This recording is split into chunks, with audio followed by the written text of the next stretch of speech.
అందరికీ నమస్కారం. ఇవాళ మనతో పాటు ప్రముఖ ఆధ్యాత్మికవేత్త, జ్యోతిష్య పండితులు జయేష్ శర్మ గారు మనతో ఉన్నారు. గురుగారితో మాట్లాడదాం. గురుగారు నమస్కారం. నమస్కారం.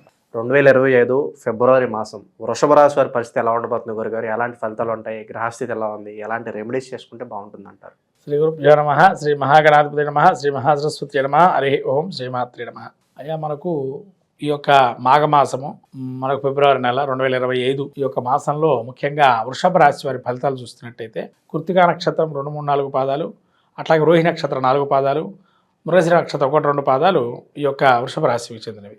వృషభ రాశి యొక్క గ్రహస్థితి చూసినట్టయితే జన్మస్థానంలో గురు సంచారము, ద్వితీయంలో వక్రీకరించిన కుజుడు ద్వితీయ స్థానంలో సంచారము, అట్లాగే పంచమ స్థానంలో కేతువు, అట్లానే వీళ్ళకి ఒక రవి 13వ తేదీ వరకు కూడా వీరికి ఈ యొక్క భాగ్యస్థాన సంచారం, తదుపరి దశమస్థాన సంచారం, బుధుడు దశమంలో సంచారము, అట్లాగే ఏకాదశంలో దశమంలో శని కూడా సంచారం, అట్లా ఏకాదశంలో శుక్రుడు రాహు సంచారం జరుగుతుంది. ఇది వృషభ రాశి యొక్క గ్రహ సంచారం. ఈ గ్రహ సంచారం చూసినట్టయితే జన్మస్థలంలో గురువు ఉండటం వల్ల కొన్ని స్థాన మార్పులు కానీ, స్థలంలో మార్పులు కానీ, గృహంలో కానీ, లేకపోతే ఉద్యోగంలో కానీ కొన్ని స్థాన చలనాలు అనేది ఏర్పడే అవకాశం, మార్పులు జరిగే అవకాశం ఉన్నాయి. ఖచ్చితంగా మార్పులు జరుగుతాయి.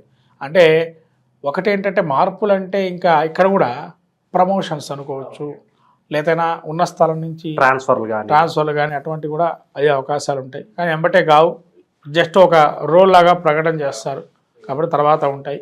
తర్వాత మళ్ళీ కొంతవరకు వీళ్ళు ఉండే స్థితిలోనే మానసిక అశాంతి వాతావరణం అయితే ఉంటుంది. అంటే ఎక్కడ ఏది ఉండదు, కానీ మానసికంగా టెన్షన్ పడుతూ ఉంటాయి, మనశ్శాంతి ఉండదు అంటారు. మానసిక మళ్ళీ అక్కడ ఏమి ఉండదు, టెన్షన్ పట్టమే అంతే. ఏదో అయిపోతుంది ఊహాగానాలు మాత్రం అంతే. మనసులో ఏదో ఆలోచిస్తుంటారు, ఇంకా అయిపోయింది నాది ఇట్లనా అట్లనా ఒక ఆలోచన ఉంటుంది, కానీ అక్కడ ఏమీ జరగదు. మానసిక చింతన అనేది మాత్రం ఉంది. కాబట్టి ఈ మానసిక స్థైర్యాన్ని కోల్పోకుండా ఉండడం అనేది మంచిది. తర్వాత వస్తు నాశనం, ఏదైనా వస్తువులు ఇంట్లో గృహోపకరణాలు కానీ కొంత ఇబ్బందులు పడతాం వాటితో పాటు, లేకపోతే కొత్త వస్తువులు కొనుక్కుందామా అని ఒక ముందరకి వెళ్ళటం, మళ్ళీ డబ్బులు లేవని అయ్యో దీనికి పెడితే మళ్ళీ ఏమవుతుందనో ఒక భయం అనేది మనసులో ఏర్పడుతూ ఉంటుంది. ఇది గురువు యొక్క స్థితి. ద్వితీయ స్థానంలో కుజుడు వక్రీకరించున్నాడు కాబట్టి కుటుంబంలో కలహాలు ఏవైతే ఉంటాయో వాటికి సమస్య పరిష్కారానికి కొంత వచ్చే అవకాశం ఉంటుంది. కుటుంబంలో ఒకళ్ళకి అనారోగ్యం వచ్చే అవకాశం ఉంటుంది. అట్లానే ధనము చేతికి వస్తుందనేది కొంత ఆగిపోవటము, రావాల్సిన టైంకి రాకపోవడము, ఇలాంటి ఆగిపోవటము, లేకపోతే వీళ్ళు ఇంట్లో ఉంటూనే ఏదో కింద పడిపోవటము, చిన్నగా దెబ్బలు తగలటం అనేది అవకాశం ఉంది. పంచమంలో కేతు వల్ల కొంతవరకు సత్కీర్తి, ఏదైతే మంచి కీర్తివంతులై ఉన్నవాడు ఎవరైతే ఉంటారో వాళ్ళకు కించెత్తు కొంతవరకు ఇబ్బంది కలిగే అవకాశం ఉంటుంది. తర్వాత కథా కాలక్షేపాలు కానీ, రాజ్య సన్మానం, రాజ్య ప్రభుత్వ యోగం సన్మానం ఏదైతే ఉందో ఆ సన్మానం అయ్యే అవకాశం ఉంది. రాజుల వచ్చే సత్కారం అయితే ఉంటుంది. అట్లానే ఈ కేతు పంచమ స్థానంలో వల్ల సంతానం గురించి ఎవరైతే ఆలోచిస్తున్నారో వృషభరాశి వారు వాళ్ళ సంతానానికి కొంతవరకు ముందుకు వెళ్ళే అవకాశం ఉంటుంది. అట్లానే ఈ కేతు పంచమంలో ఉన్నాడు కాబట్టి వీరికి కొంతవరకు డబ్బు ఏదైతే ఉందో ఆకస్మికంగా డబ్బు రావటం, ఒక్కోసారి పెట్టడుగా డబ్బు రావటం, లేదా ఒక ప్రయాణం అనుకోకుండా మనం ఏం చేస్తామని అనుకునే వాళ్ళు సడన్లో ప్రయాణం వెళ్ళటం అనేది జరిగే అవకాశం ఎక్కువగా. ప్రయాణం వాళ్ళకి లాభదాయకంగానే ఉంటుందా? అంటే వీళ్ళు లాభదాయకంగా ఉంటుందా అంటే ఇక్కడ ఖచ్చితంగా వీళ్ళు ప్రయాణాలు చేసేవి కూడా ఎట్లా ఉంటాయంటే తీర్థయాత్రలే ప్రయాణాలు చేస్తారు. ఎందుకంటే మానసిక అశాంతి ఉంటుంది కదా, అబ్బా పలానా క్షేత్రం పోయేద్దాం అప్పుడన్నా బాగుంటుందేమో, లేదా పలానా ఇంటికి పోయేద్దాం బాగుంటుందేమో అంటే లాభదాయకంగా అయితే ఖచ్చితంగా ఉంటుంది, దానిలో ఎటువంటి సందేహం లేదు. కానీ ఏంటంటే దైవికంగా ఆలోచన చేస్తే వెళ్తే ఖచ్చితంగా లాభదాయకంగా ఉంటుంది. నిరుద్యోగులకు ఏదన్నా శుభవార్త ఉందా గురుగారు ఈ మాసంలో? నిరుద్యోగులకు వచ్చేటప్పటికి వీళ్ళు కొద్దిగా ఇబ్బందికరంగానే ఉంది. ఇంకా నిరుద్యోగులు ఉన్న ఉద్యోగాన్ని సరిగా చూసుకోవటం మంచిది. ఏదో వచ్చే ఉద్యోగం వస్తుందనే భావన పక్కన పెట్టండి, ఉన్న ఉద్యోగం గట్టిగా చూసుకోవడం మంచిది.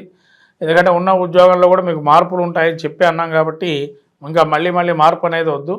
కాకపోతే మీ జాతక చక్రంలో ఏమన్నా మార్పులు ఉంటే కనుక అక్కడ ఏమన్నా జాతక చక్రంలో అంతర్దశానాథులు అనుకూలంగా ఉంటే ఇవి మనకు చిన్నగా ఉంటాయి కాబట్టి అప్పుడు మనం చేర్పులు చేసుకోవచ్చా తెలుస్తుంది ఉద్యోగరీత్యా. అట్లనే సంతానం సంబంధించి కూడా ఇంకా కొంతమంది ఎవరైతే ఉన్నారో వాళ్ళ జాతక చక్రంలో కూడా పరిశీలన చేసి ఇది మనకు పనికొస్తుంది, ఈ దశ ఇప్పుడు ఉన్నటువంటి గ్రహస్థితి కూడా అనుకూలంగా ఉందంటే ఖచ్చితంగా ముందుకు వెళ్ళచ్చు.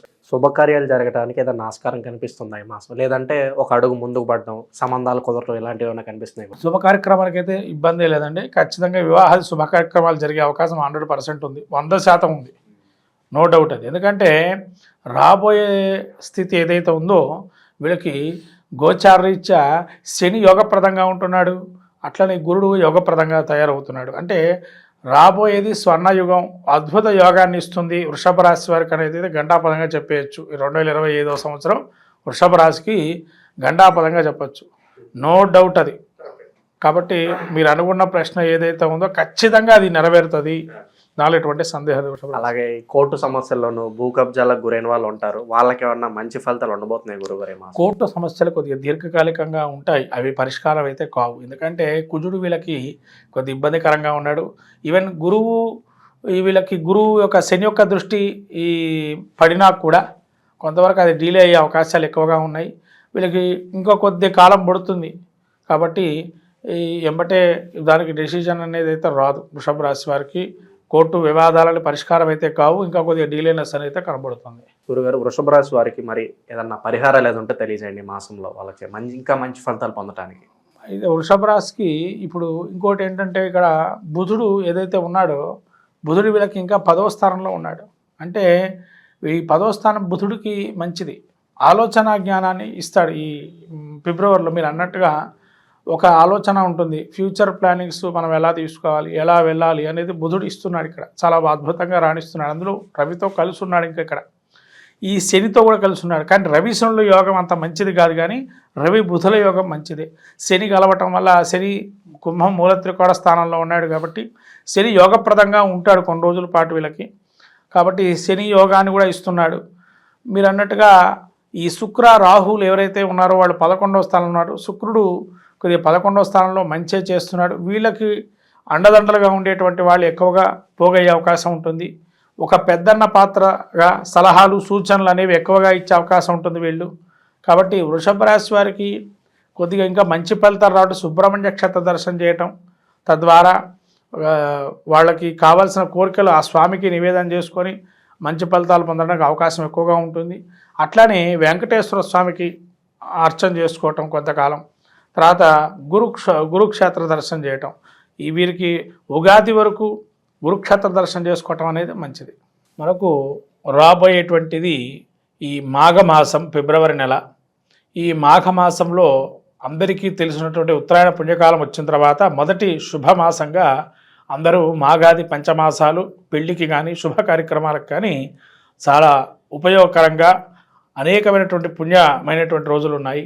ముఖ్యంగా చెప్పాలంటే సంతానం కోసం ఎవరైతే వెయిట్ చేస్తూ ఉన్నారో వాళ్ళకి చాలా అద్భుతమైన మాసంగా మాఘమాసం చెప్పబడింది. ఎందుకంటే శివమహాపురాణంలో చెప్పబడిన విషయాలు మీకు కొన్ని ఇప్పుడు చెప్తున్నాను ఈ మాఘమాసంలో విశేషం గురించి. ముఖ్యంగా భీష్మ పంచక వ్రతం, ఈ భీష్మ పంచక వ్రతం ఏదైతే ఉంటుందో, ఎవరైతే సంతానం లేనటువంటి వారు భీష్మ పంచక వ్రతాన్ని ఆచరిస్తే కనుక సంతానం కలుగుతుందని శివమహాపురాణంలో తెలుపబడింది.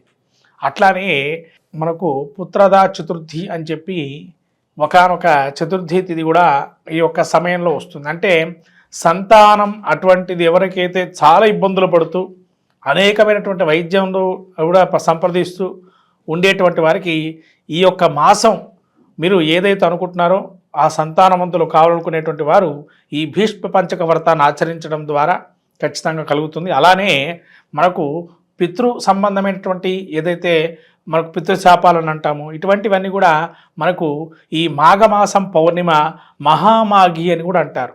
కాబట్టి ఈ మహామాఘి ఏదైతే ఉందో ఈ మాఘమాసంలో వచ్చేటువంటి పౌర్ణమి రోజున ఎవరైతే ఉపవాసం చేసి లలితా సహస్రనామ పారాయణం చేసుకొని నవనీతాన్ని కానీ పాయసాన్ని కానీ చంద్రుడికి సమర్పించి అమ్మవారికి ఉపవాసం ఉన్నట్లయితే ఖచ్చితంగా ఆ విధంగా మనకు ఉత్తర పీఠిక, లలితా సహస్రనామాలు ఉత్తర పీఠికలో ఉంది. ఆ ఉత్తర పీఠిక మీరు చదువుకున్నట్లయితే ఖచ్చితంగా ఎన్ని సంవత్సరాలు కానీ ఎన్ని నెలలు చేస్తే ఈ ఫలితం వస్తుందో కూడా చెప్పబడింది. అలా శ్రీచక్రార్చన ఇవన్నీ కూడా ప్రాముఖ్యంగా మాఘమాసం చాలా విశేషమైనటువంటిది. అట్లాగే మీకు ఈ భీష్మ ఏకాదశి అని, అట్లానే మనకు మహామాఘి అని, మహాశివరాత్రి, ఇలా పర్వదినాలన్నీ కూడా ఈ మాఘమాసంలో వస్తాయి. కాబట్టి ఈ 12 రాసులు వాళ్ళందరూ కూడా ఈ మాఘమాసంలో కూడా అనేక పుణ్య కార్యక్రమాలు నెరవేర్చుకొని అందులో మాఘ స్నానం అంటారు. ముఖ్యంగా మనకు మాఘ పురాణం కూడా ఉంది. అంటే పద్మపురాణం అంతర్గతంగా ఈ యొక్క మాఘ పురాణం కూడా ఉంటుంది. అంటే పద్మపురాణంలో ఎవరైతే విష్ణుమూర్తిని ఎక్కువగా వైశాఖ మాసంలో కానీ అట్లానే మనకు కార్తీక మాసంలో కానీ ఇట్లా మాఘమాసంలో కానీ ఈ పురాణాలు మన అందులోంచి తీసుకోబడింది. ఈ స్కాంద పురాణంలో కొంత, అట్లానే పురాణం మరి పద్మ పురాణంలో కొంత ఆ భాగాలు తీసుకొని ఈ పురాణాలు ఏర్పడినాయి. కాబట్టి ఈ మాఘ పురాణం కూడా మనకు స్నానాల గురించి తెలుపబడింది విశేషంగా. కాబట్టి ఎవరికైతే అవకాశం ఉంటుందో సముద్ర స్నానం అనేది చాలా విశేషము.